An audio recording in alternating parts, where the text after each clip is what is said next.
So ito, ang nakapagtataka mga sangkay.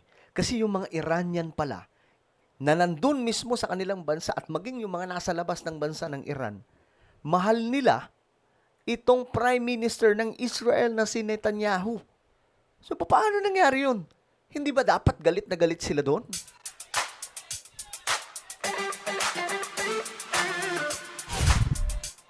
Yo guys, what's up? Muli po tayo nagbabalik dito sa ating YouTube channel. Pandaigdigang balita po tayo. No? At sa mga hindi pa po dyan nakakapag-subscribe sa ating YouTube channel, makikita nyo po yung subscribe button sa baba ng video na to. I-click nyo lamang po yung subscribe, i-click ang bell, at i-click nyo po yung all. Sa mga nanonood naman po sa Facebook, i-follow nyo po yung ating Facebook page. Okay? Alright guys, ito na po ang pag-uusapan natin ngayon. Kasi, nakapagtataka lang, nakaka-curious lang, bakit nga ba itong mga Iranian, mahal na mahal nila itong Prime Minister ng Israel. Ano ba meron, mga sangkay? Ngayon, ito po yung, pakita ko lang sa inyo, ito yung mga protesta doon po sa Iran. Ilang linggo, siguro mga, kailan ba to? Mga February or January po ata ito mga sangkay kung hindi po ako nagkakamali. Ito po yung mga pinatumba ng Iranian government, no? Na sa loob lamang po mga sangkay ng isang araw, 40,000 na po ang mga Iranian na deads. Ayan, no? Ganyan kanami mga sangkay. Bago, yung video na yan, mga sangkay, bago po yan lumusob ang Israel at Amerika.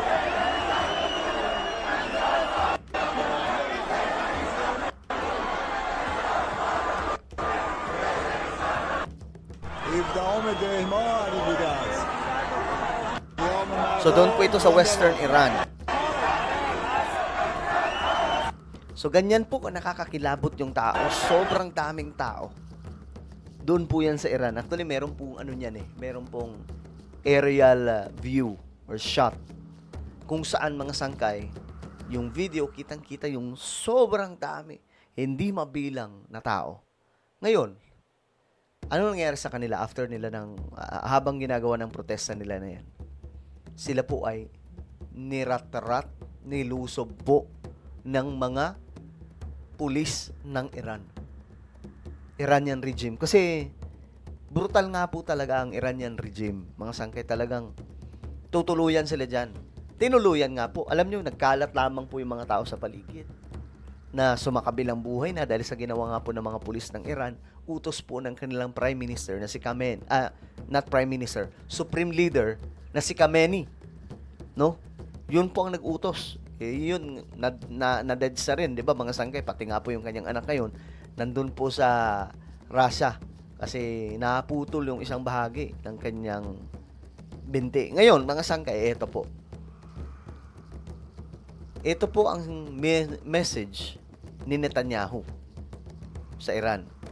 I'm here with Israel's defense minister, our chief of staff, the head of the Mossad, the chief of Air Force, our senior commanders. In the past 24 hours, we knocked out 2 of the terrorist chieftains, the top terrorist chieftains of this tyranny. Our aircraft are hitting the terror operatives on the ground, in the crossroads, in the city squares. This is meant to enable the brave people of Iran to celebrate the Festival of Fire. So, celebrate and Happy Nowruz. We're watching from above. Ngayon, mga sangkay, yan po, ganyan po mahal ni Netanyahu, itong mga Iranian. Nakapagtataka lang, no? Alam nyo kasi, malaki ang utang na loob ng Israel din sa Persia. At that time, nung panahon po ni King Cyrus the Great, no? Ang Israel noon, mga sangkay, pinabalik sa kanilang bansa at pinayagan pa pong magtayo ng kanilang templo. Ngayon, mga sangkay, ito po, bakit mahal ng nito mga Iranian, itong si Netanyahu, ito po yun siya. Di ba dapat galit po yan sila? Kasi si Netanyahu, mga sangkay,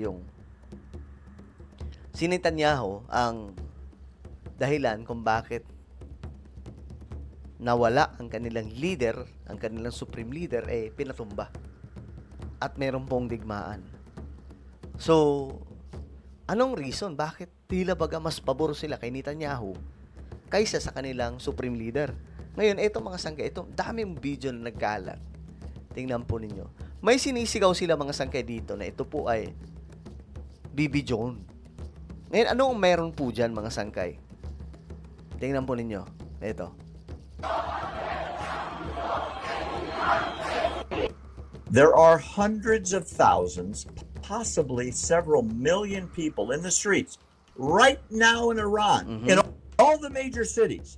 Yan po ay nung in-upload mga sangkay bago po yung pagsalakay. They're chanting the same two words in the streets, from the rooftops, from balconies. They're risking death to say these two words. And what are they chanting? Alam nyo anong ibig sabihin yan? Malalaman nyo po ngayon mga sangkay.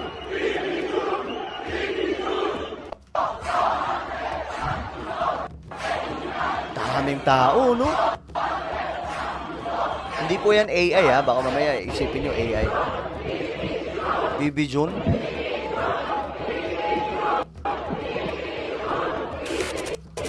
Bibi June. Ito na. Ito ang ibig sabihin, mga sangkay. Bibi June. Bibi June.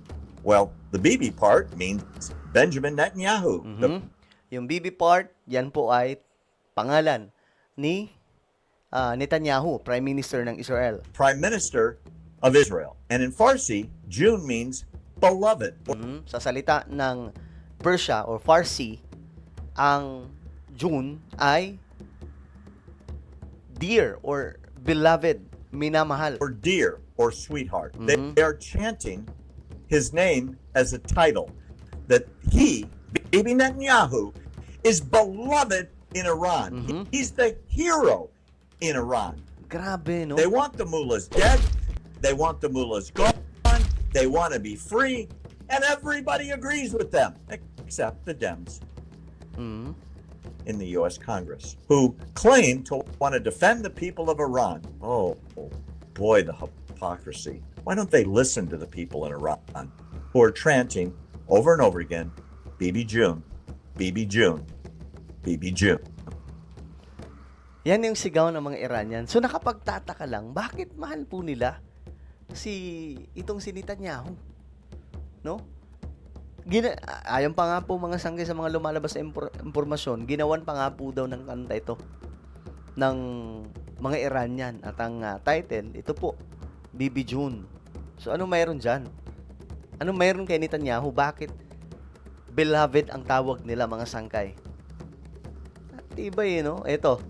Pero may mga AI din na mga video, mga sangkay. Mag-iingat po tayo sa mga AI videos. Alright?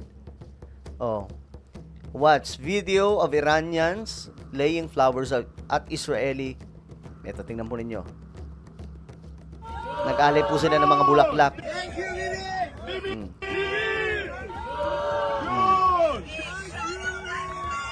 Kita nyo mga sangkay? Yung sigaw nila, mahal daw nila si Netanyahu. Why?